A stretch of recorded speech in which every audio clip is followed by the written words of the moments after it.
Täitsa lõpp, kui hästi see telekas mind tunneb. Ta nagu teaks, mis mulle meeldib ja siis ta lihtsalt näitab seda. Nagu, mis mõttes? Tead, kuidas ta seda teeb? Selle taga on nutikate andmeanalüütikute töö.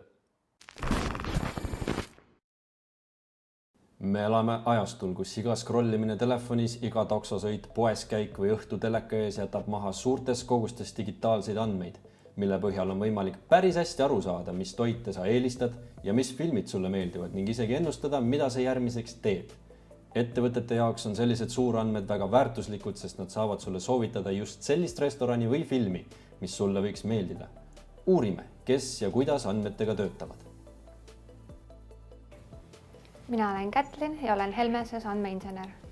Andmed on IT-s väga olulisel kohal ning on palju erinevaid ameteid, kus sellega tegeletakse. Näiteks andmeinsener, kes ehitab andmeladusid ning andmeanalüütik, kes tegeleb andmete analüüsiga.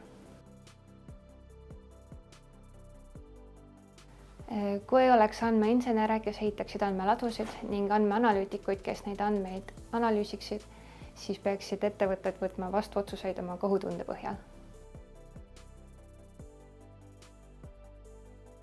Minu töö koosneb suures osas programmeerimisest, kuid on vaja ehitada ka vahepeal raporteid ja visuaale, mida siis ärikasutajatele anda.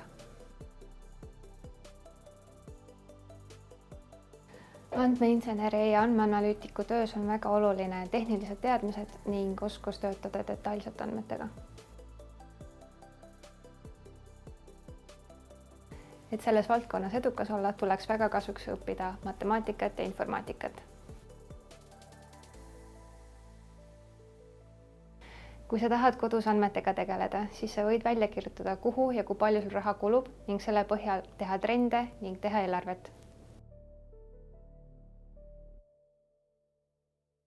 Minu teekond andmeinsenerina hakkas ülikoolist, kust ma alustasin õpinguid matemaatilise statistika erialal ning hiljem majandusteaduse erialal.